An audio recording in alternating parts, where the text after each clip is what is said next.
usage stats are finally out, and we can now view the effects of the Teal Mask DLC. The DLC added almost 100 new fully evolved Pokemon, and if you weren't already aware, fully evolved Pokemon start in the OU tier. Many new Pokemon start in OU but drop to lower tiers from lack of usage. Naturally, it'd be difficult to go over every single change in depth, so I'll only be talking about the major changes. The biggest tier shift has to be Heatran going from OU to UU for the first time. Heatran has not been doing well in Gen 9 OU since the release in Pokemon Home. And to be blunt, it's because Heatran lost the move Toxic. Toxic is a status move that essentially puts that Pokemon's HP on a timer. Heatran is extremely reliant on Toxic since besides Magma Storm chip damage and potential burns, it has no other way of making progress. The way Heatran would make progress in previous generations is by forcing the opponent to make the decision, do I risk going into my Toxic Absorber on a potential Fire type attack, or do I go into my Fire Resist on a potential Toxic?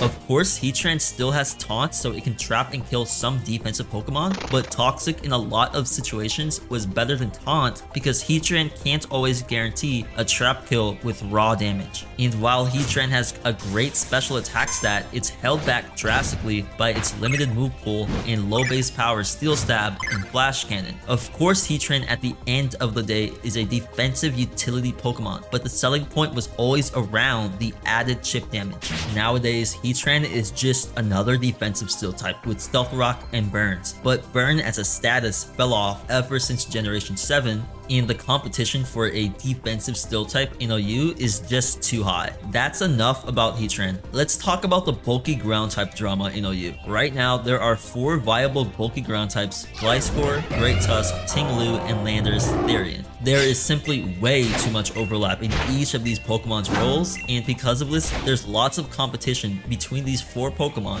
which is why their usage stats are evening out collectively. Great Tusk used to have a usage of 43% in September's tier shift, and now Great Tusk has a usage of 31%. There's simply far too many options for bulky ground types at the moment, and it's almost a guarantee that one of them will fall to UU. And I believe the weakest Link Pokemon has to be Landorus-T. In comparison to the other 3, Landorus has the worst move pool by far, with the utility moves being U-Turn, Stealth Rock, and Knockoff. Wait a minute, that's a mistake. Yeah, he does not get Knockoff. Whoops. Sorry. Gliscor has all of these and even more with Spikes and Toxic Spikes, while Ting-Lu similarly has Spikes while being able to phase out other Pokemon with Whirlwind or force progress with Ruination. Great Tusk is similar to Landorus-T in a lack of utility moves, but Great Tusk is one of the few hazard removal Pokemon in the game, which gives it a significant leg up on Landorus-T. Because the stats of these 4 Pokemon are so similar, it really comes down to the move pool. Landorus-T is already in danger. In last month's usage stats, Landorus sits at 4.6%, which is 0.1% away from being in the UU tier. Because the Teal Mask DLC was added in the middle of the month, Gliscor was not in the game yet, so Landorus had a little bit of extra usage which allowed it to stay OU. However, it's extremely likely that going into next month's usage stats, Landorus-T will be sent to the UU tier for the very first time.